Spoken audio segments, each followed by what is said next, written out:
Hello everyone, I'm making a video on how to pair it Bluetoothly, the Steam controller to the computer. I found it on their website. That's my Facebook. That's the different things you can do. These two are for the dongle, which you plug in with your USB. This is the first generation controller.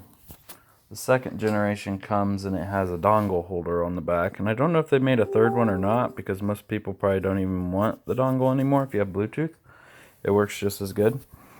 But your controller's default setup is the A and that. So to get it to switch so it knows it wants to use Bluetooth, you first hold the B button and then press that. It'll make a different sound. Now it's on. It's switched into that mode and it will start blinking. Then I pop the battery out because it's in Bluetooth mode. And then you want to do the very top one, and it'll also make a different sound. And it will start blinking. I'm going to go down to my Bluetooth. Add Bluetooth. This is Windows 10. And right there, Steam controller pops up. Click on that. Mine will show two Steam controllers because I just put a new Wi-Fi card in.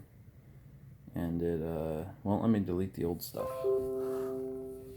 And it is working. I had made a video earlier on how to pair it with a new dongle, or if you had problems with your controller. So if you need that done, look at my videos. And I'm not going to show that everything works using a controller. Thanks for watching.